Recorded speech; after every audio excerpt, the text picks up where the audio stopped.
Hi, I'm Elena. My parents gave my sister Clarissa my $75,000 inheritance from my grandmother's will, money that was specifically left to me. And when I questioned it, they treated me like I was the greedy one demanding handouts. But the real betrayal wasn't losing the money. It was discovering they'd been lying to my face for 3 years, manipulating legal documents, and assuming I'd never be smart enough to find out the truth. The gaslighting, the forged signatures, the elaborate cover-up story they'd rehearsed, it all brought me to this moment. And now they're the ones panicking, begging me not to expose the federal crimes they committed while they thought I was just the naive little sister who'd never questioned their authority. Before we jump back in, tell us where you're tuning in from, and if this story touches you, make sure you're subscribed, because tomorrow, I've saved something extra special for you. Before we dive into this mess, tell me, where are you watching from right now? Your childhood bedroom, where you learned not to rock the boat? Your apartment, where you finally feel safe to speak your truth? Drop a comment below and let me know if you've ever had that sinking feeling that your own family was playing games with your life behind your back. Because what you're about to hear is everything they spent 3 years making sure would stay buried in legal jargon and family secrets. The morning I found out about the inheritance theft, I was sitting in my cramped studio apartment in Millfield Heights, scrolling through old emails while my coffee went cold. I'd been cleaning out my digital clutter when I stumbled across something that made my blood run ice cold. It was an automated email from Grandmother Vivian's estate attorney, one that had somehow ended up in my spam folder from 3 months ago. The subject line read, "Final Distribution Notice, Vivian Caldwell Estate, Action Required." My heart started hammering against my ribs as I clicked it open. The email was addressed to me, Elena Caldwell, regarding the, quote, "final distribution of your designated inheritance portion, totaling $75,000, as outlined in the last will and testament." It mentioned something about needing my updated banking information to complete the transfer and warned that failure to respond within 90 days would result in the funds being held in escrow. I stared at that screen until my eyes burned. $75,000, designated to me, in Grandmother Vivian's will. But that was impossible. Because 3 years ago, when Grandmother Vivian passed away, my parents had sat me down in our old kitchen in Riverside Commons and explained, with appropriately somber faces, that while Grandma had loved us all dearly, she'd decided to leave her estate primarily to charity. She wanted to help underprivileged children, Mom had said, dabbing at her eyes with a tissue. You know how passionate she was about education. There's a small amount left for the family, but it's going toward Clarissa's medical school tuition. Grandma specifically wanted to invest in her future as a doctor. I remembered feeling disappointed, but not surprised. Clarissa had always been the golden child, the one with the prestigious career path, the one who called Grandma every Sunday and remembered her birthday without Facebook reminders. It stung, but it made sense. Or so I thought. Now, staring at this email, my entire understanding of the past 3 years began crumbling like a house of cards in a windstorm. I'd spent so much time feeling guilty for even feeling hurt about being left out of the will. I'd convinced myself that my disappointment was selfish, that I should be grateful Grandma had helped launch Clarissa's medical career instead of leaving money to someone like me who was still figuring out her life. But this email suggested something very different. It suggested that Grandmother Vivian had left me $75,000, money that I'd never received, money that I'd never even been told existed.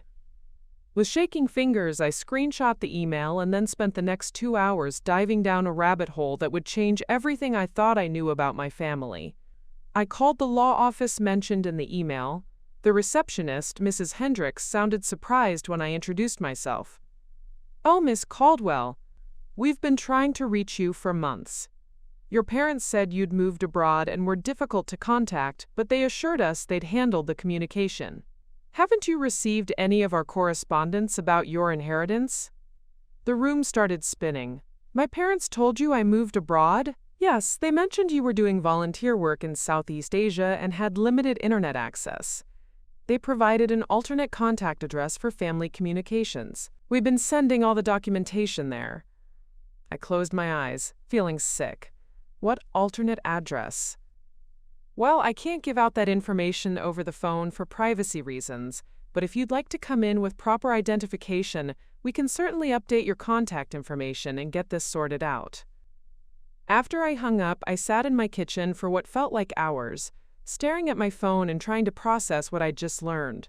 My parents had told the estate attorney that I was living abroad. They'd been intercepting my mail and communications about an inheritance I didn't even know existed. They'd created an elaborate story about Grandma leaving her money to charity while they, stole it? Redirected it to Clarissa? The more I thought about it, the more pieces started falling into place. Clarissa's sudden ability to afford the down payment on that expensive condo in Westbrook Hills last year. The way she'd casually mentioned having her medical school loans taken care of by a family investment. The nervous glances my parents exchanged whenever estate planning or inheritances came up in conversation. They hadn't just lied to me, they'd constructed an entire alternate reality where I was the family member who didn't matter enough to inherit anything, while they systematically stole what was rightfully mine and handed it over to their favorite daughter. But here's what they didn't count on. I might have been naive, but I wasn't stupid. And I was about to prove that the quiet, overlooked daughter they'd been manipulating for years had learned a thing or two about fighting back. The next morning, I would walk into that law office with my identification and demand to see every single document related to Grandmother Vivian's estate. And what I discovered there would be so much worse than simple theft. It would be evidence of forgery, fraud, and a conspiracy that went deeper than I ever imagined possible. But first, I had to figure out how to confront the people who'd raised me, loved me, and apparently had no problem stealing from me while making me feel grateful for their scraps.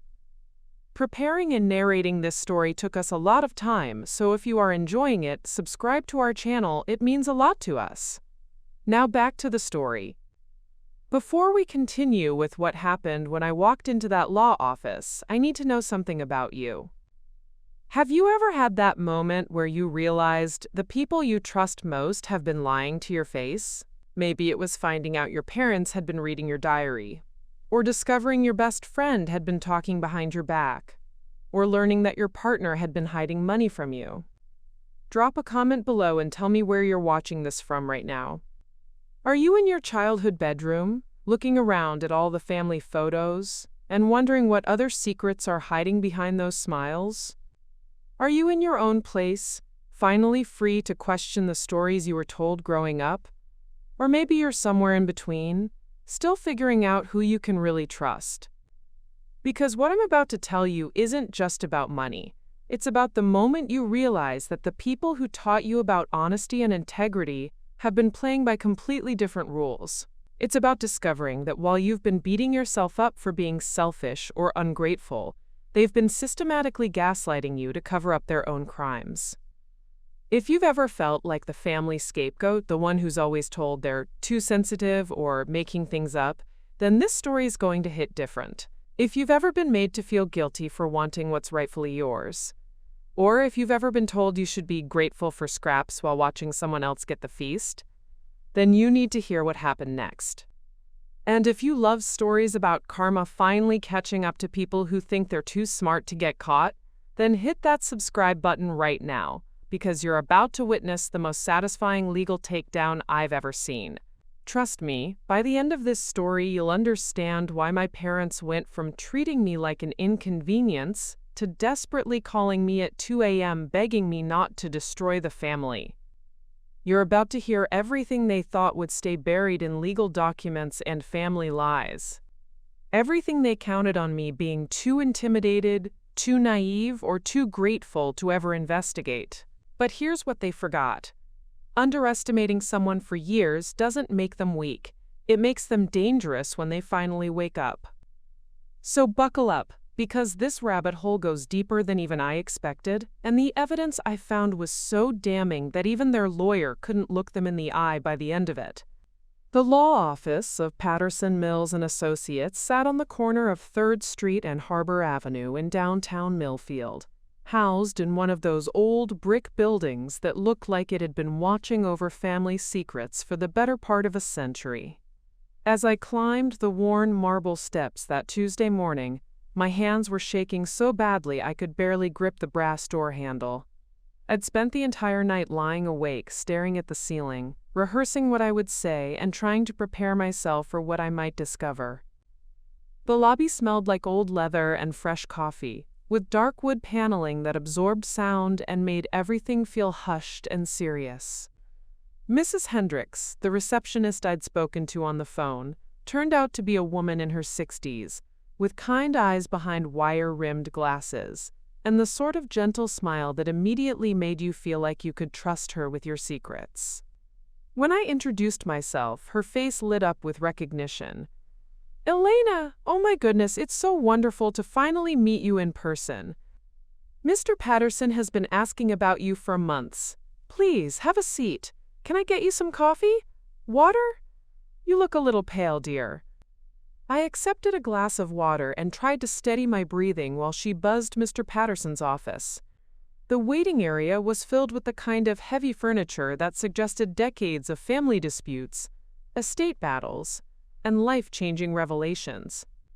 I wondered how many other people had sat in these same chairs, waiting to learn that their entire understanding of their family was about to be turned upside down.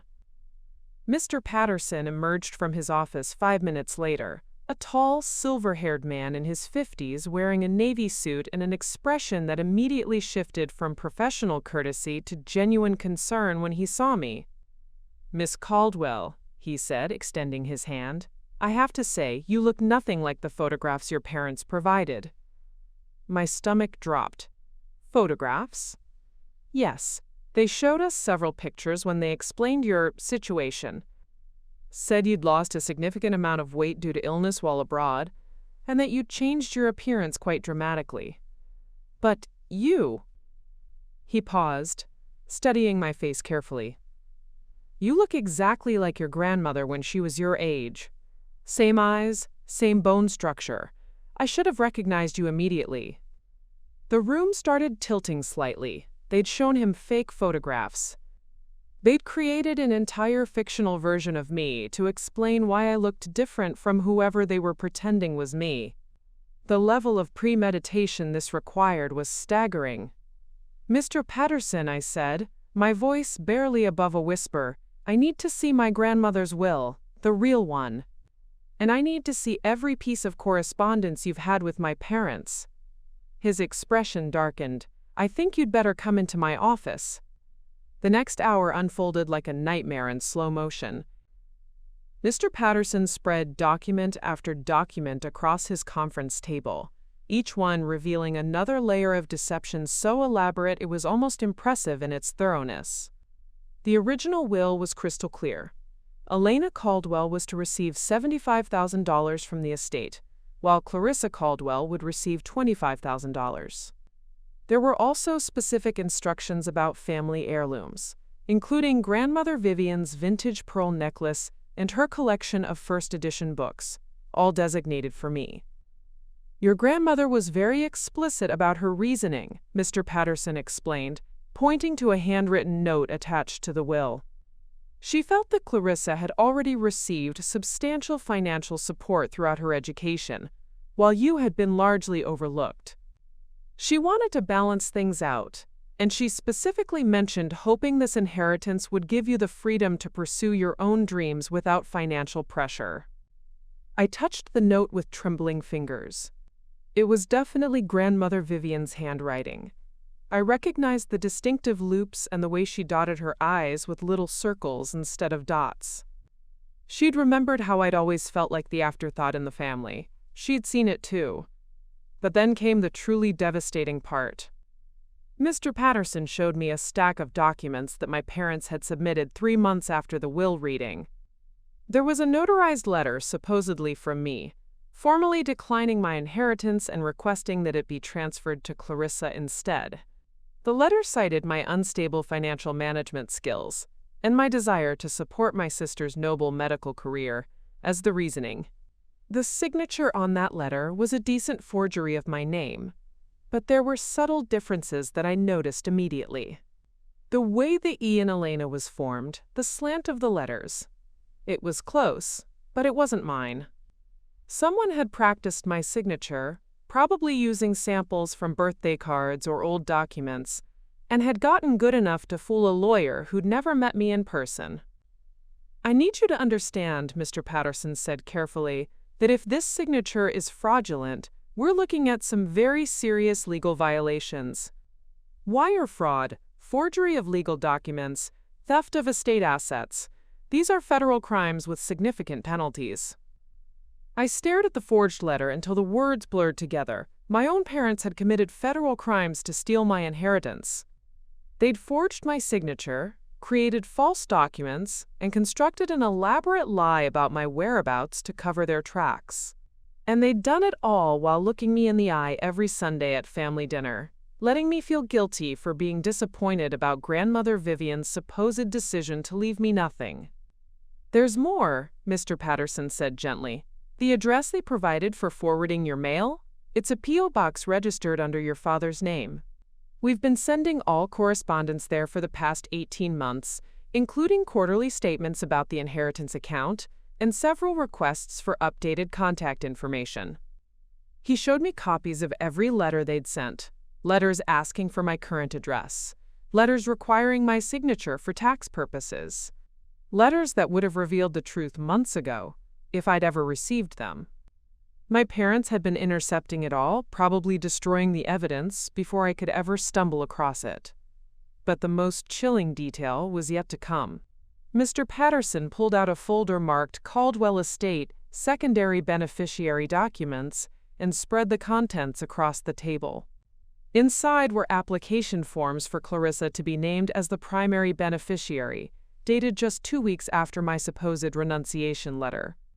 The forms included a statement claiming that I had severed contact with the family due to personal issues, and that Clarissa should be considered my replacement in all estate matters.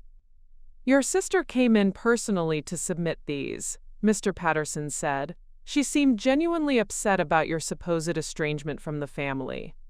She even cried when she talked about how worried they all were about your mental health and financial stability." The picture was becoming horrifyingly clear. This wasn't just my parents stealing from me.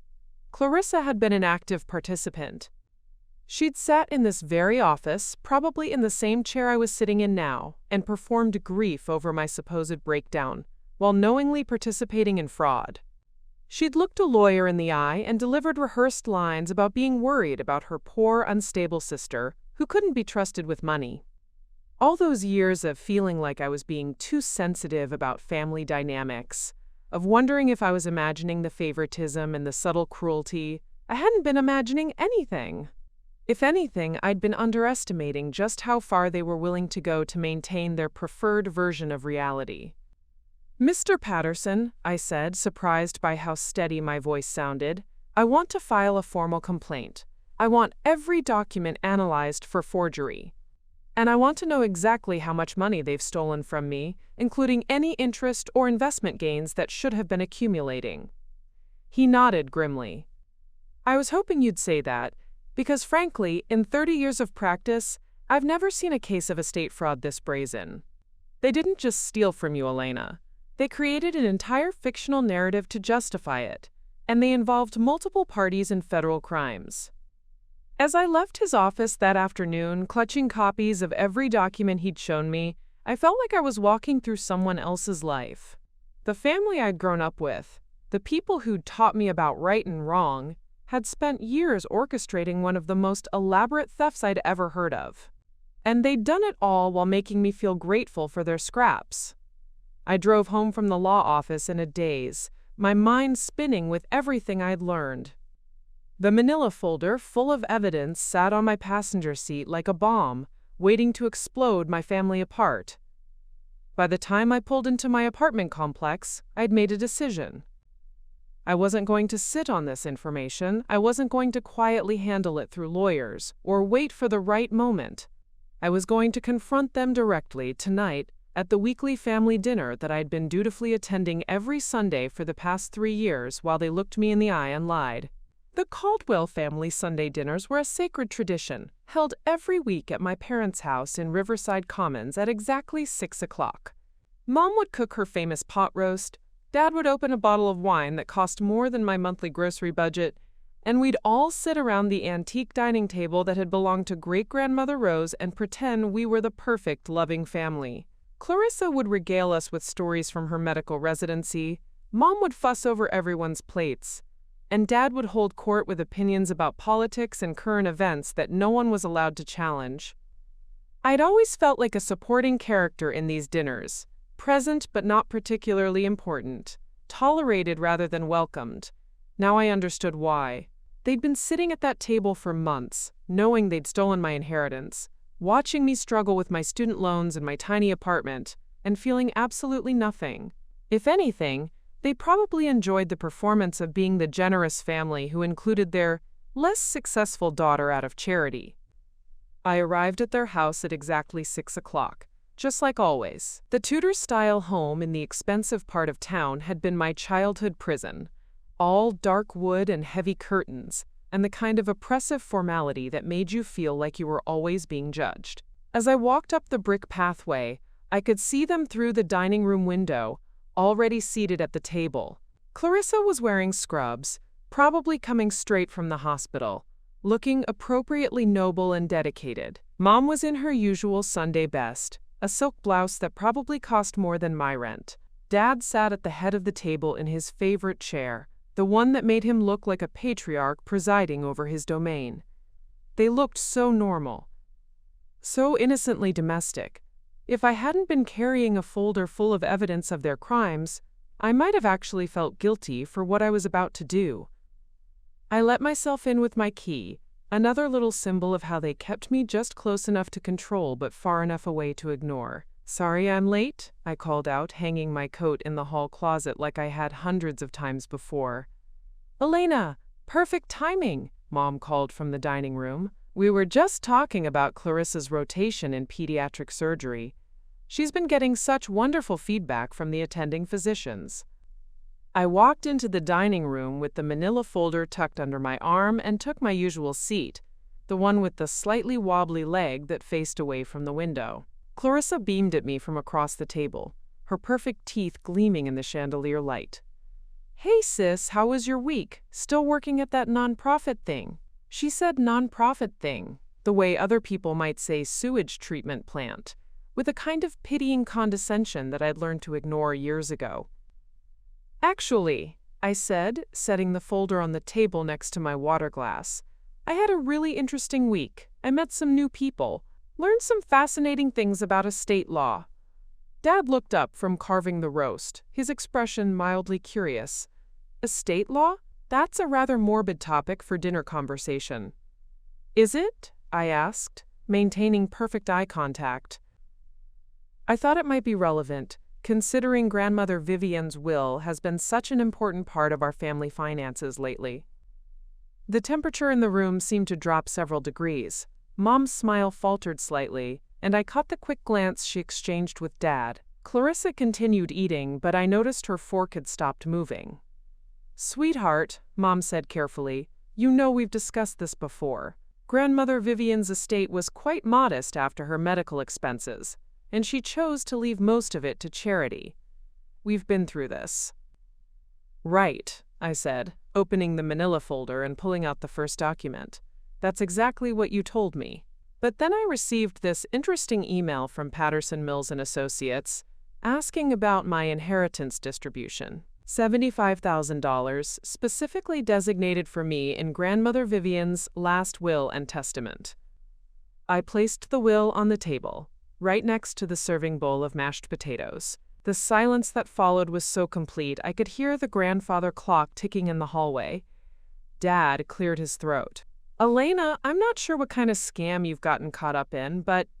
"It's not a scam, Dad." I pulled out the next document. This is a copy of the forged letter supposedly from me, declining my inheritance. Except I never wrote this letter, never signed it, and certainly never authorized anyone to redirect my inheritance to Clarissa. Clarissa's fork clattered against her plate. Elena, what are you talking about? I don't understand. Don't? The word came out sharper than I'd intended. Don't you dare sit there and pretend you don't know exactly what I'm talking about. You went to that law office personally, Clarissa. You sat in Mr. Patterson's office and cried about your poor, mentally unstable sister who couldn't be trusted with money. You signed documents naming yourself as the replacement beneficiary. The mask was starting to slip from all their faces now. Dad's jaw had tightened, and Mom's hands were gripping her napkin like it was a lifeline. But it was Clarissa's reaction that cut the deepest. Instead of shock or confusion, I saw calculation in her eyes. She was trying to figure out how much I knew, how much evidence I had, and what her next move should be. Elena, Dad said, his voice taking on the authoritative tone he used when he wanted to end a conversation, you're clearly upset about something, but this is neither the time nor the place. Actually, this is exactly the time and place. I spread the rest of the documents across the table like a game of cards. Because for 3 years, you've all sat at this table and watched me struggle. You've watched me take on extra work to pay my student loans. You've listened to me worry about money. You've seen me turn down opportunities because I couldn't afford them. And the entire time, you were sitting on $75,000 that belonged to me. Mom finally found her voice. Elena, sweetheart, you're not thinking clearly. Maybe we should discuss this when you've had time to calm down. I am perfectly calm, I said, and I was surprised to realize it was true. I'm calmer than I've been in years, actually, because for the first time, everything makes sense. All those little comments about my financial irresponsibility, all the lectures about being practical and realistic about my career choices, all the times you made me feel like I should be grateful for whatever scraps of attention and support you threw my way. I stood up, gathering the documents back into the folder. You stole from me, all of you. You committed federal crimes to steal money that my grandmother specifically left to me because she saw how this family treated me. And you did it while making me feel like I was the problem. Elena, please, Clarissa said, tears starting to form in her eyes. You're my sister. We can work this out. Family is more important than money. I looked at her, really looked at her, and for the first time in my life I saw her clearly. Not as the successful big sister I'd always admired and envied, but as someone who could sit across from me every Sunday for months, knowing she was living off stolen money, and feel absolutely nothing. You're right, Clarissa. Family is more important than money. But here's the thing. You stopped being my family the moment you decided I was worth less than $75,000. I walked toward the door, leaving them sitting at that antique table with the evidence of their crimes spread out like a feast they couldn't swallow. Behind me, I could hear Dad starting to bluster about lawyers and family loyalty, Mom beginning to cry, and Clarissa trying to salvage the situation with damage control. But I was already gone, and for the first time in my adult life, walking away from that house felt like coming home to myself. I barely made it to my car before my phone started buzzing like an angry wasp. The first call came from Dad exactly 3 minutes after I'd pulled out of their driveway. I let it go to voicemail. Then Clarissa called. Then Mom. Then Dad again. By the time I reached my apartment, I had 14 missed calls and a string of text messages that read like the stages of grief, compressed into digital panic. From Dad, Elena, come back. We need to discuss this rationally. From Mom, sweetheart, please don't do anything rash. Family stays together. From Clarissa, I can explain everything. It's not what you think. From Dad, again, this is ridiculous. You're being manipulated by someone. I set my phone to silent and poured myself a glass of wine, the cheap kind that came in a bottle with a twist-off cap. For the first time in years, I felt like I could breathe properly. The apartment that had always felt cramped and shabby suddenly felt like a sanctuary. It was mine, paid for with my own money, decorated with my own choices, free from the oppressive weight of their expectations and lies. The voicemails started coming in faster after that. I didn't listen to them, but I could see the timestamps. Every 5 to 10 minutes, like clockwork. They were panicking, and it showed. These were people who had spent 3 years believing they had complete control over the narrative, who had convinced themselves that I was too naive and compliant to ever question their version of events. Now they were facing the possibility that their carefully constructed house of cards was about to collapse in public. Around 9 o'clock, there was a knock at my door. I looked through the peephole and saw Clarissa standing in the hallway, still in her scrubs but now with red-rimmed eyes and smudged mascara. She looked small and vulnerable, nothing like the confident medical resident who had been holding court at dinner just a few hours earlier. "Elena, please," she called through the door. "I know you're upset, but we need to talk. I drove all the way across town. Just give me 5 minutes." I leaned against the door, listening to her breathing on the other side. Part of me, the part that had spent my entire life trying to maintain peace, trying to be the good daughter who didn't rock the boat, wanted to open it, wanted to hear her explanation, to give her the benefit of the doubt, to find some way to make this all make sense without destroying what was left of our family. But then I remembered her face at the dinner table, not shocked, not confused, calculating, trying to figure out her next move, her next performance. "Clarissa," I said through the door, "did you or did you not go to Mr. Patterson's office and sign documents claiming my inheritance?" Silence. "Did you or did you not sit in his office and tell him I was mentally unstable and couldn't be trusted with money?" More silence, then a shaky breath. "It wasn't like that," she finally said. "Elena, you don't understand the whole situation. Mom and Dad were just trying to protect you." "Protect me from what? My own inheritance?" "From making mistakes. You've always had trouble with money, with decisions. They thought if you got that much at once, you'd blow it on something stupid, and then you'd hate yourself later. They were trying to help you." I closed my eyes, feeling the familiar sting of their gaslighting wrapped up in concern. Even now, even caught red-handed in fraud, they were still trying to make me believe that stealing from me had been for my own good. "Clarissa, I want you to listen very carefully," I said. "Grandmother Vivian left me that money because she saw how this family treated me. She saw that I was always overlooked, always given less, always made to feel like I should be grateful for scraps. She left me that inheritance specifically to balance things out, to give me the same opportunities you've always had." "But Elena, I'm not finished. You took that money knowing it wasn't yours. You lied to a lawyer about my mental state. You participated in fraud. And you did it all while watching me struggle financially for 3 years. So no, I don't think you were trying to protect me. I think you were protecting your lifestyle." The crying started then, muffled sobs from the other side of the door. "Elena, please, you're my sister. We've always been close. Don't let money destroy our family." That almost broke me. Because we had been close, once, when we were kids. Before the favoritism became so obvious. Before I learned that love in the Caldwell house was conditional and competitive. There had been late-night conversations and shared secrets and moments when I genuinely believed that Clarissa cared about me as more than just a supporting character in her story. But those memories felt like they belonged to someone else now. Someone naive enough to believe that the sister who got everything handed to her on a silver platter might actually care about fairness or honesty or basic human decency. "Clarissa," I said softly, "you destroyed our family when you decided I was worth less than $75,000. I'm just the one who found the evidence."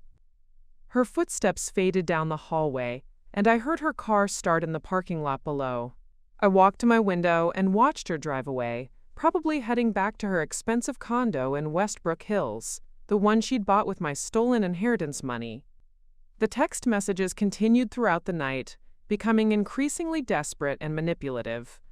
Mom sent a long, rambling message about how Grandmother Vivian wouldn't have wanted this to tear the family apart, and how I was dishonoring her memory by causing drama. Dad sent shorter, more authoritative messages, demanding that I stop this nonsense and think about the consequences of my actions. But it was the message that came at 2:17 a.m. that really showed me who they truly were. From Clarissa, I talked to a lawyer. If you try to press charges, we'll countersue for defamation and emotional distress. Think carefully about whether you want to destroy your own family over money. I stared at that message for a long time, reading it over and over until the words burned themselves into my memory. Even now, even caught in the act, they were threatening me. They weren't apologizing or trying to make things right. They were trying to intimidate me into silence, to make me back down, to return to my role as the compliant daughter who accepts whatever they decide to give her. The next morning, I woke up to find that I'd been removed from every family group chat, every shared photo album, every digital space where the Caldwell family maintained its public image of togetherness. My own parents had digitally erased me overnight, like I was a stain they needed to scrub away before anyone noticed. But they'd made one crucial mistake. They'd assumed that because I'd been quiet and accommodating for 26 years, I would continue to be quiet and accommodating forever. They'd confused my desire for peace with weakness, my hope for family harmony with stupidity. What they didn't realize was that every threat, every manipulation tactic, every attempt to gaslight me was just more evidence for the case I was building. And unlike them, I wasn't planning to handle this quietly within the family. I wasn't going to be shamed into silence or threatened into compliance. They wanted to play hardball, fine. But they were about to learn that the daughter they'd underestimated for her entire life had been taking very careful notes, and she was done playing by their rules. The war they'd started by stealing from me was about to become very, very public, and this time I wasn't going to be the one left standing in the wreckage alone. Sitting in my apartment the next morning, surrounded by legal documents and empty coffee cups, I found myself thinking about things I hadn't revisited in years. The inheritance theft wasn't an isolated incident.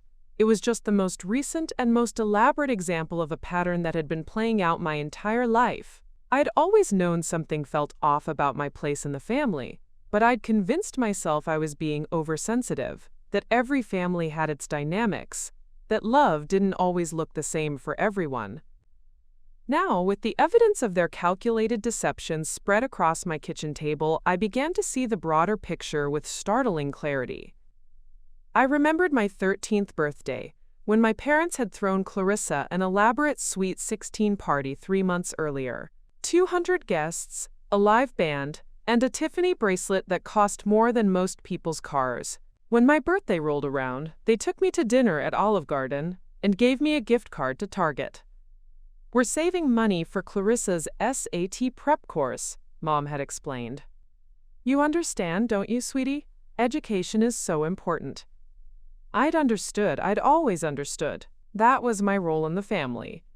The understanding one, the flexible one, the one who didn't need as much, because I was naturally more independent. Then there was high school graduation. Clarissa had graduated valedictorian 4 years earlier, and the celebration had lasted for weeks. Professional photos, a graduation party that rivaled some weddings, and a brand new car as a gift. When I graduated, also with honors, though not as the valedictorian, the ceremony was followed by a quiet dinner at home. No party, no professional photos, and definitely no car. "College is expensive," Dad had said. "We need to be practical about these things." But it wasn't just the big moments. It was the 1,000 small cuts that had trained me to expect less, to be grateful for scraps, to never question why my achievements were footnotes while Clarissa's were front-page news. I pulled out my laptop and started going through old family photos on social media, screenshots I'd saved over the years without really thinking about why. The pattern was everywhere once I started looking for it. Christmas morning photos where Clarissa's pile of gifts towered over mine. Family vacation pictures where I was consistently cropped out or positioned at the edge of the frame. School award ceremonies where my parents had somehow forgotten to bring the camera for my events, but had professional photographers for Clarissa's. There was the time in college when my laptop died during finals week. and I'd called home asking if they could help with the replacement cost. "Money doesn't grow on trees, Elena," Dad had said. "Maybe this is a good lesson in taking better care of your belongings." 2 weeks later, Clarissa had casually mentioned that they'd bought her a top-of-the-line MacBook Pro because her old one was getting slow. I found old emails from when I'd applied for graduate school, asking if they could help with application fees the way they'd helped Clarissa with her medical school applications. Mom had written back suggesting I focus on finding a practical job instead of racking up more student debt. But I also found emails from the same time period where they'd discussed funding Clarissa's interview trips across the country, including first-class flights and hotel stays at luxury properties. The financial disparity was staggering when I laid it all out chronologically. Private tutors for Clarissa throughout high school, while I was told to figure it out myself. A car at 16, upgraded to a newer model at 21, then help with the down payment on her condo.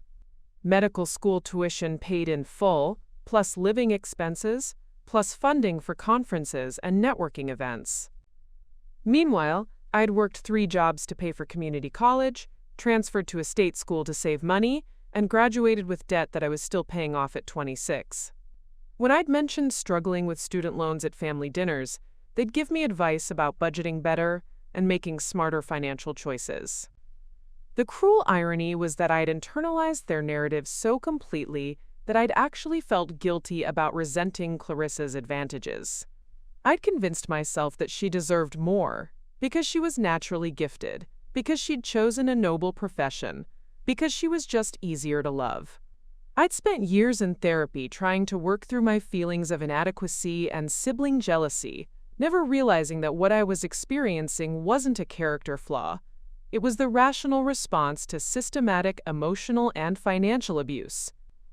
But it wasn't just about money. I started remembering conversations, family dynamics, moments when I'd felt gaslit without having the vocabulary to describe what was happening. Like the time I'd won a regional writing competition in high school, and when I'd excitedly shared the news at dinner, Dad had immediately pivoted to discussing Clarissa's science fair project. When I'd tried to bring the conversation back to my award, Mom had said, "Elena, don't monopolize the conversation. We're all proud of you, but Clarissa has news too." Or the time I'd gotten promoted at my nonprofit job, a position that had taken me 2 years of hard work to earn. When I'd called to share the news, Mom's first response was, "That's nice, dear. Did we tell you that Clarissa was selected for that prestigious fellowship? We're so proud of her." Every achievement I'd ever had was diminished, contextualized, or overshadowed. Every struggle I'd faced was met with advice about personal responsibility and better choices. But Clarissa's successes were family victories, and her challenges were family crises that required everyone's support and resources. I found myself scrolling through years of family text chains, looking for patterns I'd never noticed before. When Clarissa had been stressed about medical school exams, the entire family had rallied around her. Care packages, encouragement texts, offers to help with anything she needed. When I'd been going through a difficult breakup last year, the family text chain had been silent. I'd eventually gotten a single message from Mom, "Sorry to hear about David. You'll bounce back." The more I dug into the history, the more I realized that the inheritance theft was just the culmination of a lifetime of systematic favoritism and financial manipulation. They'd been training me for this moment for 26 years, conditioning me to accept less, to be grateful for scraps, to never question why Clarissa got the feast while I got the leftovers. The most devastating revelation came when I found an old email thread from 5 years ago, around the time of Grandmother Vivian's funeral. In the aftermath of the service, there had been discussions about estate planning and family inheritance. I'd been included in the group email, but only peripherally. The main conversation had been between my parents and Clarissa about making sure the family assets stayed in the family and protecting Elena from making poor financial decisions.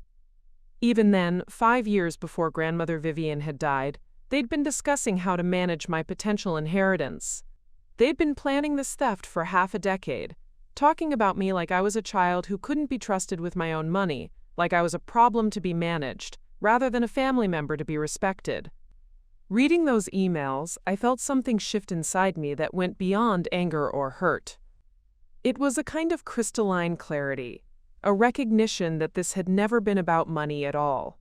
The inheritance theft was just the tool they'd used to maintain the family hierarchy they'd established when we were children. Clarissa was the golden child who deserved everything, and I was the disposable one who should be grateful for whatever they decided to give me. But what they'd failed to understand was that by stealing from me, by lying to me, by treating me like I was too stupid to ever figure out the truth, they'd finally given me something I'd never had before: absolute moral clarity. For the first time in my life, I knew without a doubt who was right and who was wrong. For the first time, I didn't have to question my own perceptions or wonder if I was being too sensitive. They'd made this simple. They'd committed crimes. And now I had the evidence to prove it. The scared, compliant daughter they'd been counting on to stay quiet was gone. In her place was someone who'd finally learned the difference between keeping the peace and enabling abuse. And I was done enabling. 3 days after the dinner confrontation, when I was deep in the rabbit hole of family history and legal research, my phone rang with a number I didn't recognize. The area code was from Pinecrest Valley, about 4 hours north, the small mountain town where Grandmother Vivian had lived her final years. I almost didn't answer, assuming it was another reporter or lawyer, but something made me pick up. "Elena, this is Ruth Brennan. I was your grandmother's neighbor and, well, I suppose you could say her closest friend these past few years." The voice was warm and gravelly, with the kind of gentle authority that immediately made you want to trust it. I'd heard Grandmother Vivian mention Mrs. Brennan in passing during our phone calls, but I'd never met her personally. "Mrs. Brennan, hi. I'm sorry, if this is about funeral arrangements or estate matters, I think you'd need to speak with my parents." "Oh, honey, no. I'm calling because I heard through the grapevine, and in a town this small, everything travels fast, that you've been asking questions about Vivian's will. And I thought it was about time someone told you the truth about what your grandmother really thought of your family." My heart started pounding. "What do you mean?" "Elena, your grandmother talked about you constantly. She was so proud of your work with that nonprofit, so impressed by how you'd managed to build a life for yourself, despite everything. She used to say you were the only one in the family with any real integrity." I sank into my kitchen chair, suddenly feeling like I might cry. "She said that?" "She said a lot more than that, sweetheart. Vivian was sharp as a tack right up until the end, and she saw exactly what was happening in your family. She knew about the favoritism, the financial disparity, the way your parents treated you like an afterthought while building shrines to your sister. It broke her heart." Mrs. Brennan's voice carried a weight of years and observation, the kind of accumulated wisdom that comes from watching families from the outside and seeing patterns that the people inside are too close to recognize.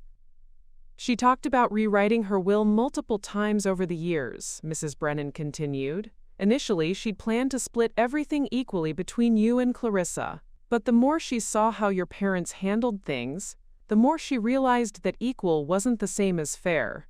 She wanted to balance the scales, give you what you'd been denied your whole life." I had no idea she was even paying attention to any of that. "Oh, Elena, she was paying attention to everything. Every time your parents bragged about Clarissa's achievements while barely mentioning yours. Every time they funded another one of your sister's opportunities, while telling you to, quote, figure it out yourself. Every Christmas when Clarissa's gifts dominated the tree while yours were tucked away in the corner like afterthoughts." The validation hit me like a physical force. For years I'd wondered if I was imagining the inequality, if I was being too sensitive, if my perception of favoritism was just sibling jealousy blown out of proportion. But Grandmother Vivian had seen it too. An objective observer, someone with no agenda other than loving her granddaughters, had witnessed the same patterns I'd experienced. "There's something else you need to know," Mrs. Brennan said, her voice becoming more serious. "About 2 months before your grandmother passed, your parents came to visit her. It was unusual. They rarely made the trip to Pinecrest Valley, always claimed to be too busy. but suddenly they were very interested in spending time with her. A chill ran down my spine. What happened during that visit? They spent a lot of time asking about her estate planning, her will, her financial situation. Very casual questions, you understand, wrapped up in concern about her getting her affairs in order. Your grandmother was polite, but after they left, she came straight to my house. She was upset, said she felt like they were circling like vultures, trying to figure out what they could get their hands on. Did she tell them about my inheritance? Absolutely not. Vivian was many things, but she wasn't naive. She'd seen how your parents operated for decades. She made sure that information stayed locked up tight with Mr. Patterson. But Elena, here's the thing that's going to interest you most. She recorded that entire visit. My coffee mug slipped in my hands. She what? Your grandmother had been having some memory issues. Nothing serious, but enough that she'd started recording important conversations so she could reference them later. She had one of those digital recorders, kept it in her pocket most of the time. When your parents started asking all those probing questions about her finances, she made sure that little device was running. The implications were staggering. Mrs. Brennan, are you telling me there's audio evidence of my parents questioning my grandmother about her will? I'm telling you there's audio evidence of your parents very carefully probing to find out how much money she had and where it was going. And Elena, honey, the things they said about you when they thought she wasn't really listening, well, let's just say it would break your heart and make your legal case at the same time. I was quiet for a long moment, processing this information. Not only did I have documentary evidence of the inheritance fraud, but there might be audio recordings of my parents actively plotting against me, demonstrating premeditation and intent. Mrs. Brennan, where are these recordings? That's the interesting part. Your grandmother gave them to me for safekeeping about a week before she passed. She said she had a feeling there might be, quote, complications after she was gone, and she wanted to make sure someone she trusted had evidence of what really happened. She made me promise that if you ever came looking for the truth, I'd make sure you got everything. Why didn't you reach out sooner? Mrs. Brennan's laugh was bitter. Honey, I tried. I called your parents' house multiple times in the months after the funeral, trying to get your contact information. Every time I asked to speak with you, they told me you were going through a difficult time and weren't taking calls. They said they'd pass along my messages, but obviously that never happened. Another piece of the puzzle clicked into place. My parents hadn't just stolen my inheritance. They'd actively prevented me from connecting with people who might have told me the truth.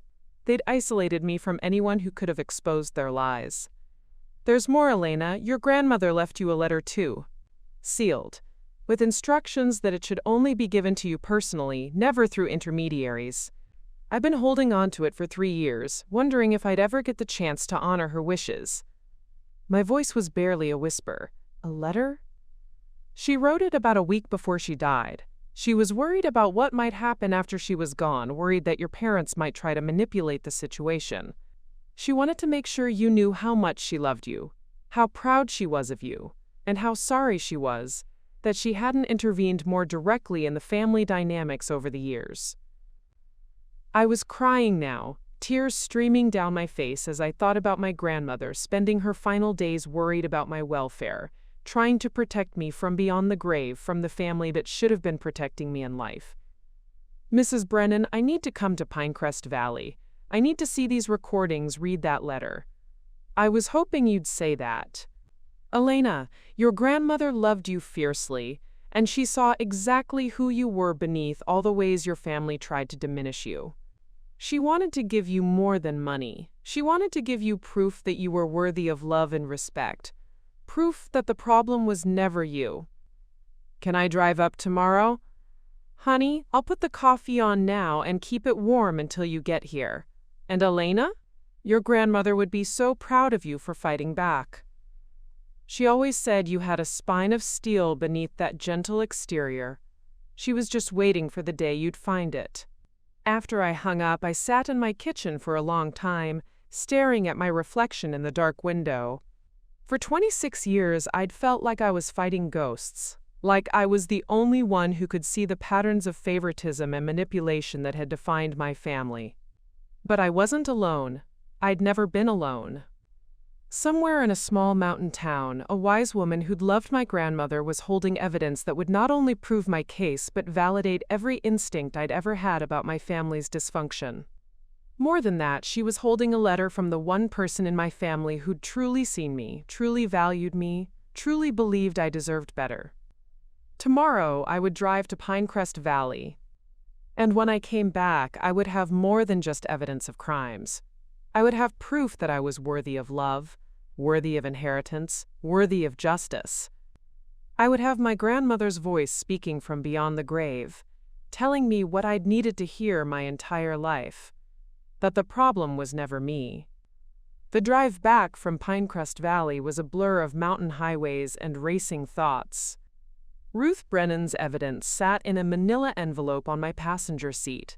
Audio recordings, photographs, and most importantly, Grandmother Vivian's letter, which I'd read 3 times in Mrs. Brennan's living room while tears streamed down my face.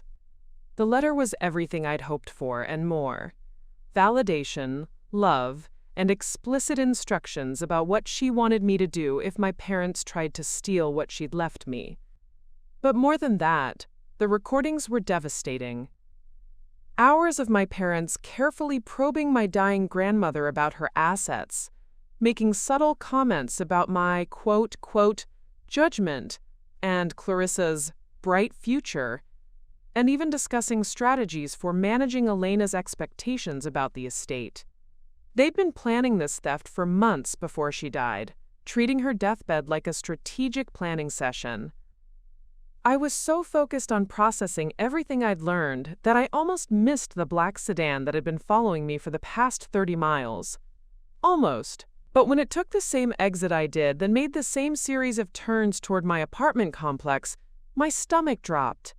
My parents had always been controlling, but hiring someone to follow me felt like a new level of desperation. The car parked 3 spaces down from mine in the visitor section. The driver didn't get out, just sat there with the engine running like he wanted me to know I was being watched. I gathered my evidence and hurried inside, double-locking my door and checking that all my windows were secure.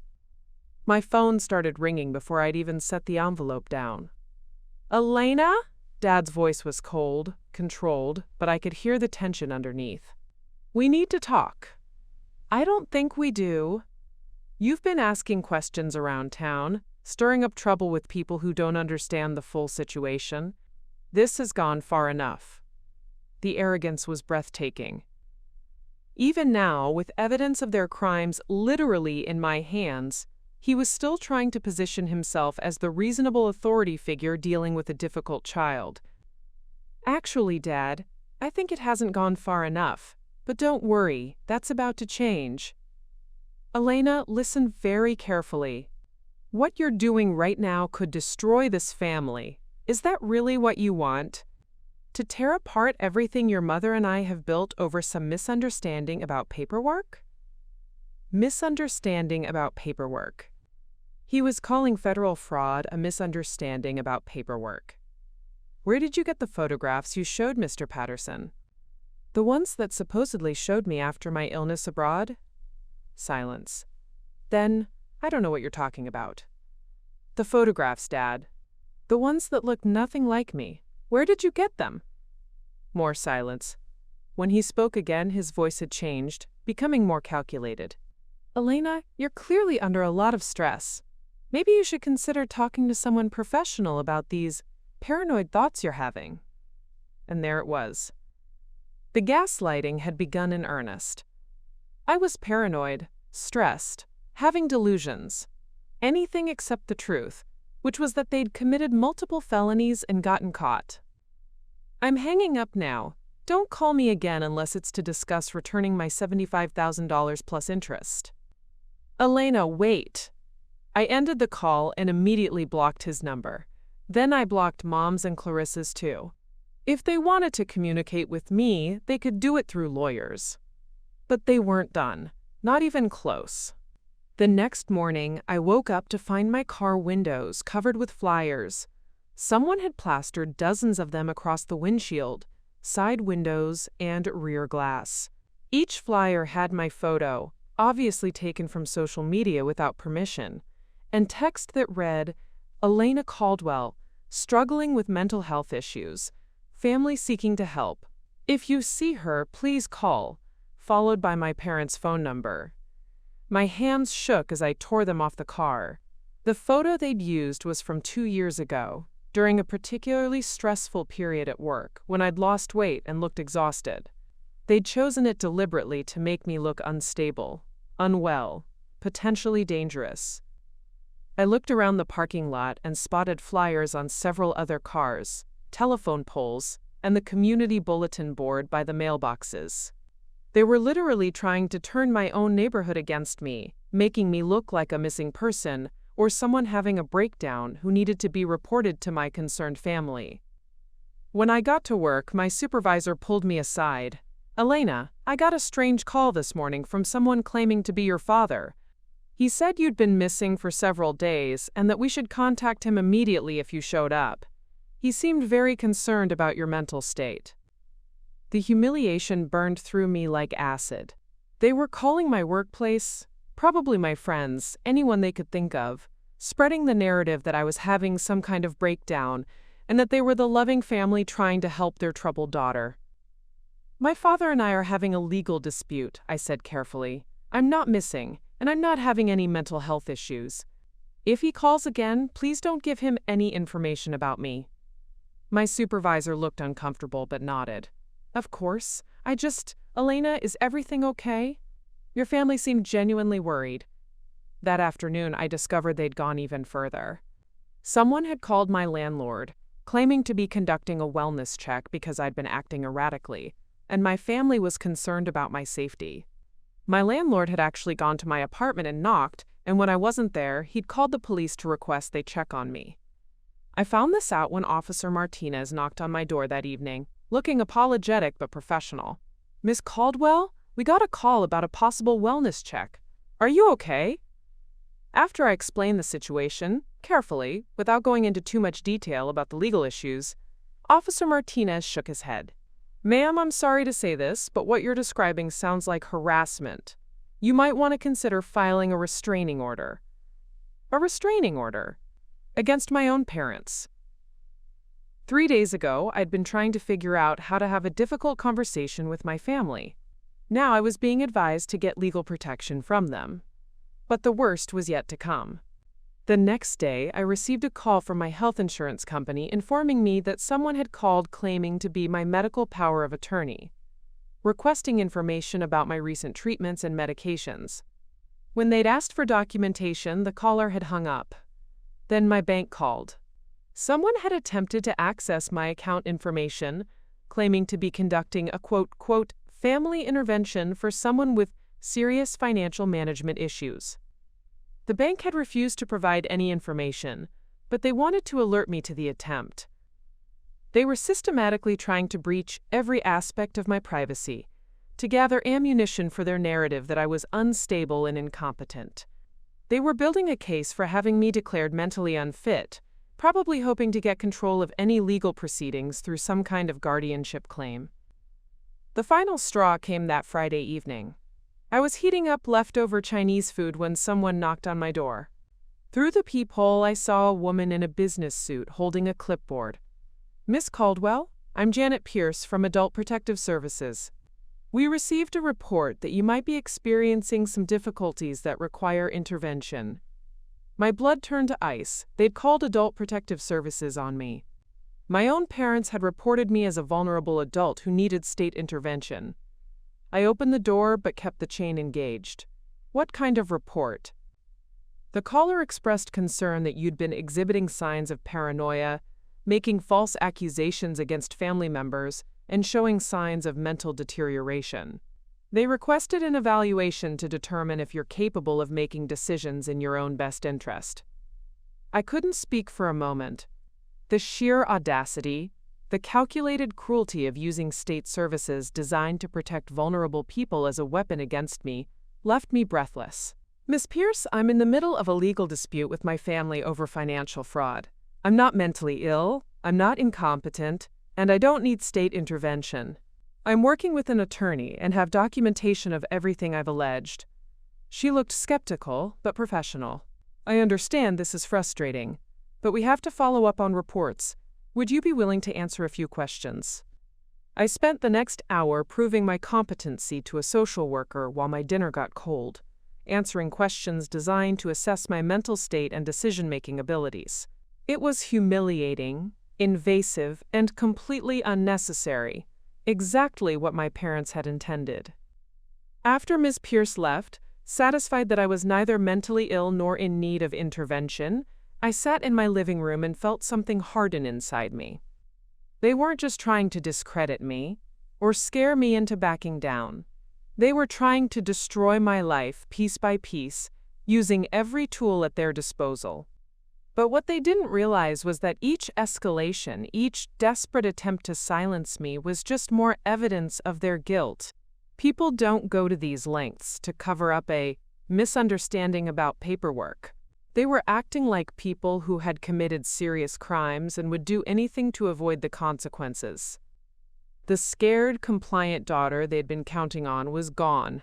In her place was someone who now understood exactly how far they were willing to go, and who was ready to go even further to make sure justice was served. The email arrived on a Tuesday morning, buried among spam and promotional offers, with a subject line that made my coffee go cold in my hands. Elena Caldwell, Family Trust Documentation. The sender was someone named Brandon Reeves at Hartwell Financial Services, a company I'd never heard of. But what made my blood freeze was the attachment, a PDF labeled Caldwell Family Trust Beneficiary Update 2023. I clicked the attachment with trembling fingers, and what I found was so much worse than simple inheritance theft. It was evidence of a financial conspiracy that went back years and involved amounts of money I'd never imagined. The document was a trust modification agreement signed just 6 months ago, establishing something called the Caldwell Family Wellness Trust. According to the paperwork, this trust had been created using inherited assets from the Vivian Caldwell estate as seed money, with the stated purpose of providing ongoing support for family members experiencing financial or emotional difficulties. The trust listed 3 trustees, my parents and Clarissa. I was listed as the primary beneficiary, but with conditions that made my stomach turn. According to the document, I could only access funds if I met specific criteria: completion of financial management counseling, psychological evaluation, confirming my competency, and unanimous approval from all 3 trustees for any withdrawals over $500. They hadn't just stolen my inheritance, they'd turned it into a mechanism of control, a way to force me into ongoing dependence on their approval for the rest of my life. Every dollar I might ever see from Grandmother Vivian's gift would come with strings attached, psychological evaluations, and the humiliation of begging my own family for permission to access my own money. But that wasn't the worst part. As I scrolled through the document, I found financial statements that revealed the true scope of their deception. The initial trust funding wasn't just my $75,000 inheritance, it was $340,000. $340,000. Grandmother Vivian hadn't just left me the money I'd known about. She'd apparently left a much larger estate, and my parents had been systematically looting it for over 2 years while telling me there was nothing left after charitable donations and medical expenses. The financial statements showed regular transfers out of the trust account, a $45,000 payment labeled, quote, Clarissa Education Support, a $60,000 transfer marked Caldwell Residence Improvements, monthly payments of $3,000 going to something called Family Administrative Expenses. They'd been treating my grandmother's estate like their personal bank account, while creating elaborate legal structures to make it look legitimate. My hands were shaking so badly I could barely scroll through the pages. At the bottom of the document, I found a section that made me physically sick. It was a beneficiary competency assessment, dated just 3 weeks ago, signed by someone named Dr. Harold Vance, a psychologist I'd never met or heard of. The assessment concluded that I was currently experiencing significant psychological distress manifesting as paranoid thoughts about family members, difficulty distinguishing between perceived and actual threats, and a pattern of making accusations without factual basis. It recommended that access to large sums of money would likely exacerbate the beneficiary's underlying mental health issues and could result in financial harm to herself and others.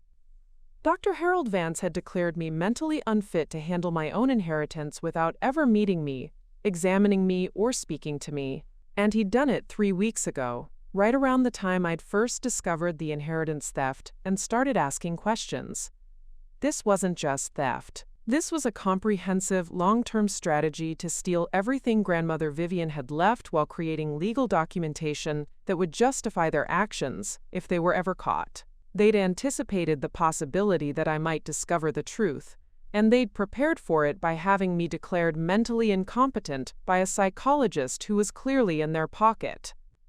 But the email hadn't been sent to me intentionally. I realized that when I noticed the actual recipient list, it was supposed to go to e.caldwell@hartwell-financial.com, an email address that wasn't mine. Someone at this financial services company had made a mistake, sending confidential trust documents to the wrong email address. By pure accident, I was seeing communications that were meant to stay hidden between my family and their financial advisors. I immediately took screenshots of everything, then scrolled to the bottom of the email thread to see the full conversation. What I found there made me feel like I was falling through space. The original email in the thread was from my mother, sent 4 days ago. "Harold, we're going to need to accelerate the timeline on Elena's situation. She's been asking too many questions and seems to have gotten some information from Vivian's old neighbors. Can you have the competency documentation finalized by Friday? We may need to move forward with the guardianship petition sooner than planned." Guardianship petition. They were going to court to have me declared legally incompetent, to strip away my rights as an adult and give themselves legal control over my life and finances. And they were doing it based on a psychological evaluation from a doctor who'd never met me. The next email was even worse, from Clarissa. "I've been thinking about the mental health angle. What if Elena refuses to cooperate with the evaluation process? Can we use her, quote, resistance to treatment as additional evidence of her incompetency?" I found some research suggesting that people with certain disorders often lack insight into their own condition. My own sister was researching legal strategies to have me declared mentally ill. She was treating my potential resistance to their fake psychological evaluation as proof that I was actually mentally ill. The circular logic was breathtaking in its cruelty. But the final email in the thread was the one that broke something inside me. It was from my father, sent yesterday. "At this point, I think we have to consider Elena a lost cause. If the guardianship doesn't work, we may need to explore having her involuntarily committed for evaluation. I have contacts at Riverside Psychiatric who could help us with the paperwork. Once she's been hospitalized, it becomes much easier to establish a pattern of mental illness for future legal proceedings." Involuntary commitment. My father was discussing having me locked up in a psychiatric hospital against my will, using his professional connections to manipulate the system, all to maintain control over money that had never belonged to them in the first place. I sat in my kitchen, staring at these emails, and felt my entire understanding of my family disintegrate completely. These weren't people who had made a mistake or gotten carried away with good intentions. These were people who had spent years planning to destroy my life, my reputation, and my freedom to cover up their crimes. They'd stolen from me, lied to me, gaslit me, harassed me, and now they were planning to have me declared mentally ill and potentially locked up to prevent me from seeking justice. And they were doing it all while maintaining the fiction that they were the loving family trying to help their troubled daughter. But in their arrogance, in their certainty that they were too smart to get caught, they'd made a critical error. They'd put their entire conspiracy in writing, and by the purest chance, those writings had ended up in my hands. I took screenshots of every single email, then forwarded the entire thread to Mr. Patterson with a message. "I think you're going to want to see this immediately." Then I called the one person I trusted to help me figure out what to do next. Ruth Brennan answered on the second ring. "Elena, what's wrong, honey? You sound terrified." "Mrs. Brennan," I said, my voice barely steady, "I need help. They're trying to have me committed to a psychiatric hospital. They're going to court to have me declared mentally incompetent. And I just found out they didn't just steal $75,000 from me, they stole over $300,000. Oh, sweetheart, your grandmother warned me this might happen. She said your parents were capable of anything if they felt cornered. Where are you right now?" "At my apartment, but I don't think it's safe to stay here, if they're really planning to have me involuntarily committed." "Pack a bag and get out of there right now. Come back to Pinecrest Valley. You can stay with me while we figure this out. And Elena? Bring every piece of evidence you have, because what you've discovered isn't just theft anymore. It's conspiracy, fraud, and attempted kidnapping." As I threw clothes into a bag, my hands still shaking from the emails I'd read, I realized that the family I'd grown up with had never existed. In their place were strangers, who saw me not as a person but as an obstacle to their financial security, someone to be eliminated by any means necessary. But what they'd failed to understand was that by escalating this far, by revealing the true depths of their depravity, they'd given me something more powerful than anger or hurt. They'd given me clarity. And with clarity came the knowledge that I wasn't just fighting for my inheritance anymore. I was fighting for my freedom, my sanity, and my life. Ruth Brennan's farmhouse in Pinecrest Valley became my war room. The kitchen table, where she'd served me coffee just days earlier, was now covered with documents, printouts, and legal pads filled with notes. Mrs. Brennan had transformed from a kindly neighbor into a strategic mastermind, making phone calls and coordinating what she called Operation Vivian's Revenge, with the efficiency of someone half her age. "Elena, honey, you need to understand something," she said, hanging up from her third call of the morning. "What your family has done isn't just criminal. It's so outrageous that the authorities are going to want to make an example of them." That was Detective Sarah Martinez from the Financial Crimes Unit. "She's driving up from the city this afternoon, specifically to meet with you." I looked up from the timeline I'd been constructing, mapping out every theft, every forged document, every manipulation tactic they'd used over the past 3 years. "A detective wants to meet with me? Elena, you're not just a victim of inheritance theft anymore. Based on what Mr. Patterson shared with the authorities, you're the target of conspiracy, mail fraud, identity theft, attempted guardianship fraud, and what Detective Martinez called, quote, criminal harassment with intent to commit false imprisonment. This is federal case territory now." The weight of those words hit me like a physical force. Federal case. My parents and sister weren't just facing civil lawsuits anymore. They were looking at federal prison time. Mr. Patterson arrived an hour later, carrying a briefcase that looked like it could hold evidence for a dozen criminal cases. He'd driven up from Millfield specifically to coordinate our strategy, and his usual calm demeanor had been replaced by something that looked almost like excitement. "Elena, in 30 years of estate law, I have never seen evidence this comprehensive of such systematic fraud," he said, spreading new documents across the table. "But more importantly, I've never seen perpetrators document their own crimes in such detail. These emails you discovered are a prosecutor's dream." He pulled out a folder marked Financial Analysis Caldwell Trust. I had a forensic accountant go through the trust statements overnight. The theft is even worse than we initially thought. Over the past 2 years, your family has stolen or misappropriated $312,000 from your grandmother's estate. But here's the part that's going to interest law enforcement the most. They've been reporting false information to the IRS. False information how? They've been claiming the trust withdrawals as legitimate estate administration expenses, which means they've been avoiding taxes on what amounts to stolen money. We're looking at tax fraud on top of everything else. Mr. Patterson's smile was grim. The IRS takes a very dim view of people who steal money and then lie about it on their tax returns. Ruth pulled out her own folder, labeled Character Evidence. And I've been busy too. I contacted 12 people who knew your grandmother well.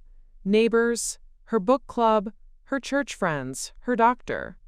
Every single one of them is willing to testify about how much she loved you, how worried she was about your family's treatment of you, and how explicit she was about wanting you to have financial independence.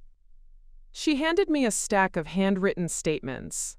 Mrs. Eleanor Hutchins from the book club wrote down everything she remembered about your grandmother's comments about the family dynamics.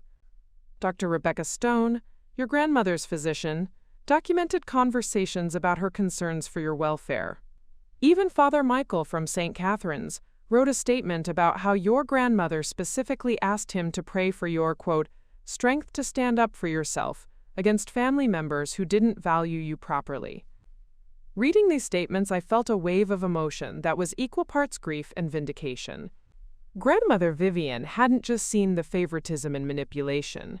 She'd been actively worried about it, talking to her friends and trusted advisors about how to help me. Even in her final months, when she was dealing with her own mortality, she'd been strategizing ways to protect me from the family that should have been protecting me. But Ruth wasn't finished. There's more. I also reached out to some people in your parents' social circle.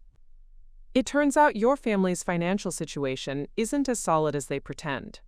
Margaret Fowler, you know, the woman who runs the country club fundraisers, she mentioned that your parents have been struggling with debt for the past few years. Something about your father's business taking some major losses during the pandemic. This was news to me. I'd always assumed my parents were financially secure, given their expensive house and lavish lifestyle. But it explains so much about their desperation to control my inheritance. Margaret said your mother has been asking around about financial planning strategies and family trust structures for months. She even inquired about whether anyone knew lawyers who specialized in, quote, difficult family situations. Your theft wasn't opportunistic, Elena. It was planned because they needed the money. Mr. Patterson nodded grimly. That aligns with what I found when I started looking into their recent financial activity. They took out a second mortgage on the house 8 months ago. Clarissa's medical school loans are larger than they claimed. She's been struggling with debt too. Your inheritance wasn't just stolen for greed. It was stolen out of desperation. Detective Martinez arrived at 2 o'clock sharp. A woman in her 40s with graying hair and sharp eyes that seemed to catalog every detail in the room. She listened to our presentation with the focus of someone assembling a case, taking notes, and asking pointed questions that revealed the depth of her experience with financial crimes. The involuntary commitment angle is what really gets my attention, she said after reviewing the email evidence. Using mental health services as a weapon against someone who's uncovered your crimes. That shows a level of criminal sophistication that suggests this isn't their first rodeo. I want to dig into their financial history going back at least 5 years. She pulled out her own files. I also ran background checks on Dr. Harold Vance, the psychologist who wrote the competency evaluation without meeting you. Turns out he's had his license suspended twice. Once for falsifying patient records, once for providing psychiatric evaluations for legal proceedings without proper examination of the subjects. He's exactly the kind of professional who would take money to write whatever evaluations someone wanted. Can we prove he was paid to write a false evaluation? We're working on it. My team is getting warrants for his financial records and communications. But, Elena, here's what I need you to understand. Based on the evidence you've provided, I'm recommending that the federal prosecutor's office open a formal investigation into your family for conspiracy, wire fraud, mail fraud, tax evasion, and conspiracy to commit false imprisonment. The room fell silent. False imprisonment. They were talking about charging my parents with planning to have me kidnapped via the mental health system. Detective Martinez continued, but I need you to be prepared for what comes next. Once we file federal charges, this becomes public. There will be media attention, especially given your father's professional standing in the community. Your family will fight back hard, and they'll probably try to discredit you in ways that make their previous harassment look gentle. Detective, I said, surprised by how steady my voice sounded. They were planning to have me locked up in a psychiatric hospital to cover up their crimes. I'm pretty sure I can handle whatever they throw at me now. She smiled for the first time since arriving. Good, because we're going to need you to be strong. This case is going to set precedents for how the justice system handles family financial abuse. You're not just getting justice for yourself, you're potentially helping hundreds of other people who've been victimized by family members who think blood relations give them the right to steal and manipulate. As the sun set over the mountains that evening, I sat on Ruth's porch reviewing everything we'd accomplished in just one day. I had a team of allies who believed in me and my case. I had evidence that would not only recover my stolen inheritance but potentially send my family to federal prison. I had validation from a dozen people who'd known and loved my grandmother, confirming that everything I'd experienced was real and witnessed. But most importantly, I had something I'd never possessed before, the absolute certainty that I was on the right side of both the law and morality. For the first time in my life, I wasn't second-guessing myself or wondering if I was being too sensitive or asking for too much. Tomorrow, Detective Martinez would begin the formal process of bringing federal charges against my parents and sister. Tomorrow, Mr. Patterson would file motions to freeze their assets and recover every penny they'd stolen.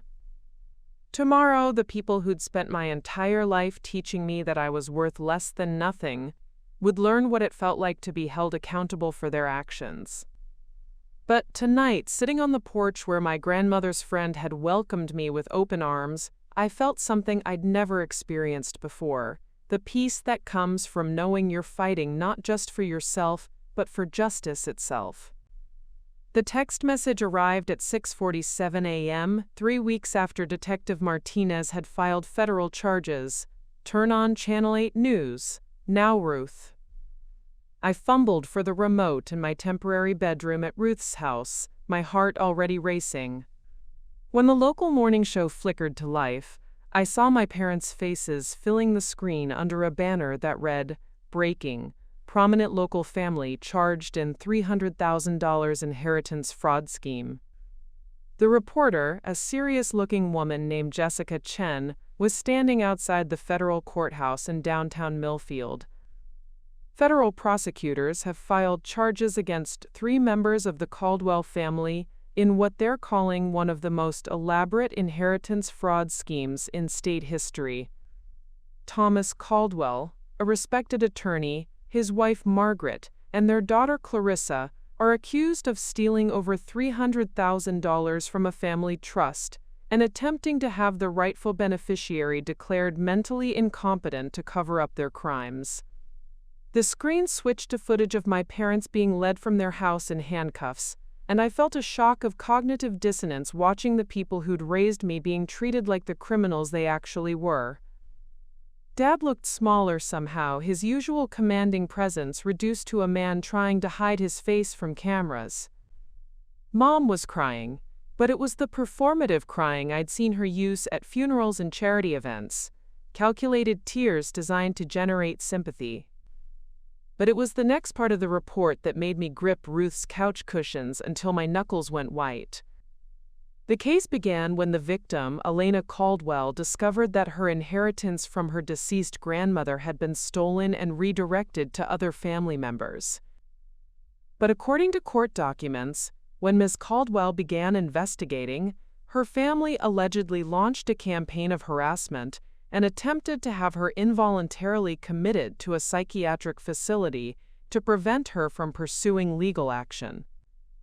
Jessica Chen's voice carried the kind of professional outrage that told you this story was going to have legs. Federal prosecutors say the family created false psychological evaluations, filed fraudulent legal documents, and even attempted to manipulate adult protective services as part of an elaborate cover-up. This afternoon we'll have exclusive interviews with neighbors and family friends who say they witnessed years of what they're now calling, quote, systematic emotional and financial abuse. I reached for my phone and found 17 missed calls and 43 text messages. Some were from people I barely knew, expressing support and outrage on my behalf. Others were from reporters requesting interviews. But buried in the middle was a message that made my stomach drop. Elena, we need to talk immediately. What you've done is going to destroy innocent people. Please call me, Clarissa. Before I could process what to do about that, Ruth appeared in the doorway with a cup of coffee and a grim expression. It's about to get worse, honey. Channel 12 is running a special report tonight called When Family Becomes the Enemy, and they've apparently been investigating your family for weeks. Someone leaked them copies of the emails where your parents discussed having you committed. The phone rang, and Ruth answered it with the efficiency of someone who'd been fielding calls all morning. Brennan, residence. Yes, she's here, but she's not taking interviews right now. I understand, but my answer stands. Thank you. She hung up and looked at me seriously. Elena, that was the fourth reporter this morning. Channel 8 wants an exclusive interview. The state newspaper wants to do a feature story, and someone from a true crime podcast apparently drove up from Denver overnight. You need to decide how you want to handle this. Before I could answer, my phone rang. The caller ID showed a number I didn't recognize, but something made me answer it. Elena? This is Attorney Sarah Kim from the Riverside County Public Defender's Office. I'm calling because I represent someone who says she has information about your case that you need to hear. Information about my case? My client is Dr. Harold Vance's former assistant, Maria Santos. She came forward yesterday after seeing the news coverage. She has recordings and documents that she says prove Dr. Vance has been writing false psychiatric evaluations for paying clients for at least 3 years. She's willing to testify that your family paid him $15,000 to declare you mentally incompetent without ever meeting you. The room started spinning. They'd paid $15,000 to have me declared insane, $15,000 to destroy my credibility and my freedom. Elena, are you there? I'm here. What does she want in exchange for testifying? Nothing. She says she's been feeling guilty about staying silent for months, and seeing your story on the news was her wake-up call. She wants to do the right thing. But Elena, there's more. She says your family wasn't Dr. Vance's only client. There are at least 6 other cases where he wrote false evaluations to help families steal from or control relatives. This could blow open a much bigger scandal. After I hung up, I sat in Ruth's living room feeling like I was watching someone else's life unfold on the news. This morning, I'd been Elena Caldwell, the quiet daughter who'd discovered her family's theft. By evening, I would be Elena Caldwell, the face of a federal case that was exposing systematic corruption in both the legal and mental health systems. Around noon, Detective Martinez called with an update that made everything feel surreal. Elena, we've had to expand the investigation. Since the news broke this morning, we've received calls from 11 other families reporting similar situations. Relatives who had them declared mentally incompetent, stole their inheritances, or used fraudulent psychological evaluations to gain control of their assets. Your case appears to be part of a much larger pattern. 11 other families? Dr. Vance's practice specialized in what he called family competency evaluations. We think he was essentially running a service where families could pay him to declare inconvenient relatives mentally unfit. The FBI is getting involved because some of these cases cross state lines. That afternoon, Channel 12's investigative team arrived in Pinecrest Valley with a full camera crew. They'd apparently been working on the story for weeks, ever since someone, they wouldn't say who, had tipped them off about suspicious activity at Dr. Vance's practice. The lead reporter, Marcus Webb, had the kind of sharp, relentless demeanor that suggested he smelled a Pulitzer Prize. Elena, we've uncovered financial records showing that your parents paid Dr. Vance $15,000 for your evaluation, he said, setting up his camera in Ruth's living room. But we've also found evidence that they paid an additional $20,000 to someone called Administrative Solutions, LLC, for what the invoices describe as family crisis management services. What kind of services? We're still investigating, but it appears to be a company that specializes in harassment campaigns, online reputation management, and what they euphemistically call intervention coordination. The flyers about your mental health, the calls to your workplace, the attempts to access your medical records, it looks like they hired professionals to systematically destroy your credibility. I thought about those flyers plastered all over my car, the precision of the harassment campaign, the way every attack had been designed to make me look unstable while they appeared to be concerned family members. They hadn't just stolen from me, they'd hired a company that specialized in psychological warfare. But the most devastating revelation came when Marcus Webb showed me printouts of social media posts that had been circulating for the past month. Someone had created fake accounts using variations of my name and had been posting erratic, concerning messages designed to look like evidence of mental illness. The posts were clever, not obviously fake, but just concerning enough to make anyone who saw them question my stability. Elena, these posts were being systematically shared in community groups, professional networks, and social media spaces where people who know you might see them. Someone paid a lot of money to create a digital trail of evidence that you were having a breakdown. As the afternoon wore on, more pieces of the puzzle fell into place. The harassment campaign had been comprehensive, professional, and expensive. My family hadn't just committed crimes. They'd hired specialists to help them commit those crimes more effectively. But what they hadn't counted on was that their elaborate scheme would become so outrageous, so clearly criminal, that it would attract the attention of federal investigators and investigative journalists.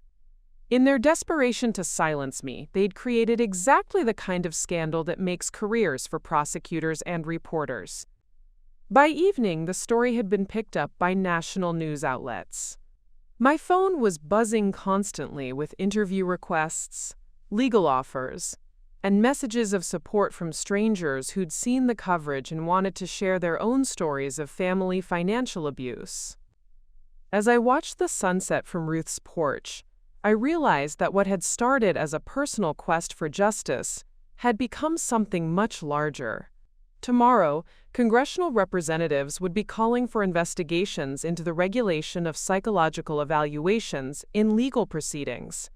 Tomorrow, other victims would be coming forward with their own stories of family members who'd weaponized the mental health system against them. But tonight, for the first time in my life, I felt the satisfaction of knowing that the people who'd spent years making me feel powerless and invisible were about to face the full weight of public scrutiny and federal justice. The family that had taught me I was worth nothing was about to learn what accountability looked like when the whole world was watching. 1 year later, I'm sitting in my new office overlooking downtown Millfield, the city spread out below me like a map of possibilities I never imagined I'd have. The brass nameplate on my desk reads Elena Caldwell, Director of Family Financial Justice Initiative. And sometimes I still have to pinch myself to believe it's real. The nonprofit I founded with part of my recovered inheritance has already helped 43 families navigate similar cases of financial abuse, and we're expanding to 3 more states next month. The view from my office window includes the federal courthouse where, 6 months ago, I watched my parents and sister receive their sentences. Dad got 4 years for conspiracy and wire fraud.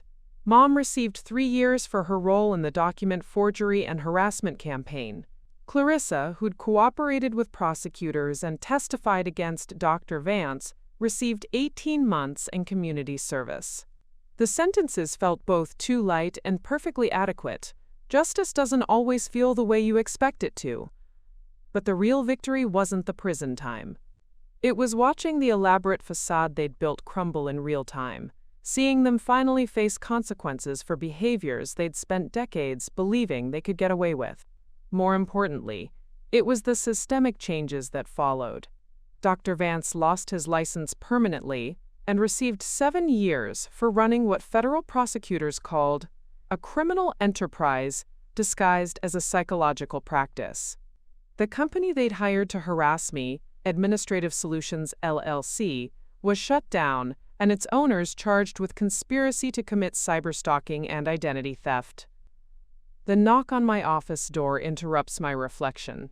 My assistant, Jamie, pokes her head in with an apologetic expression. "Elena, there's someone here to see you. No appointment, but she says it's personal family business." My stomach tightens reflexively.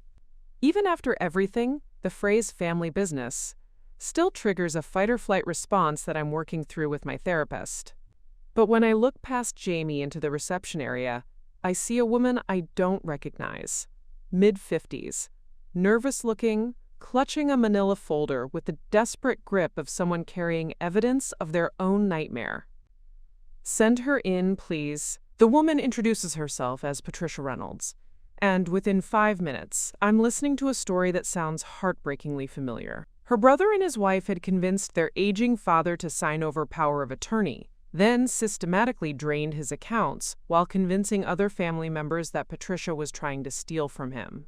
When she'd started asking questions, they'd had her banned from visiting him and spread rumors in their small town that she was mentally unstable and financially irresponsible. "I saw your interview on 60 Minutes, she says, tears starting to form in her eyes. "The way you described feeling like you were going crazy, like maybe you really were the problem. That's exactly how I felt for 2 years. But seeing what happened to you, seeing how your family did the same things to you, it made me realize I'm not crazy. They're just really good at making me feel that way." I hand her tissues and listen to her story, taking notes and asking the questions I've learned to ask over the past year.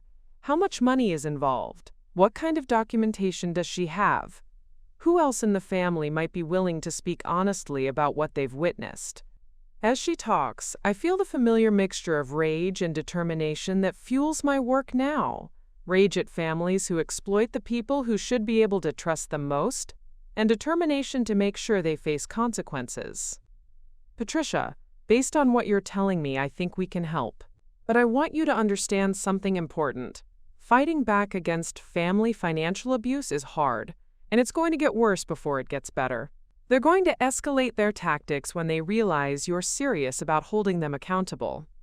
She nods, gripping her folder tighter. "I know. But Elena, I can't live like this anymore. I can't spend the rest of my life wondering if I'm the crazy one while they steal everything my father worked for." Seeing your story gave me hope that it's possible to win. After she leaves with contact information for our legal team and a referral to one of the therapists who specializes in family trauma, I walk to my window and think about the strange journey that brought me here. 18 months ago, I was the isolated daughter who'd convinced herself that feeling overlooked and undervalued was just the price of being part of a family. Now I'm someone who other people see as proof that it's possible to fight back and win. But victory looks different than I thought it would. The money was recovered, all $340,000 plus interest and penalties.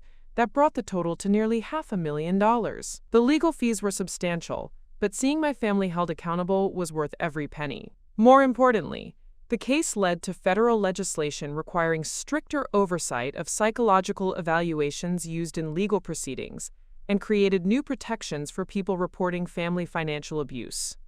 My phone buzzes with a text from Ruth Brennan. "Saw your interview in Forbes. Your grandmother would be so proud. Dinner Sunday, I'm making her famous apple pie recipe." Ruth has become the family I never had, the person who sees my victories as her victories, who celebrates my achievements without trying to diminish them or redirect attention elsewhere. Every Sunday dinner at her farmhouse reminds me what healthy family relationships actually look like.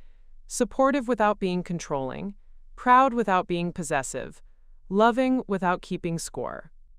I've had no contact with my parents or Clarissa since the sentencing.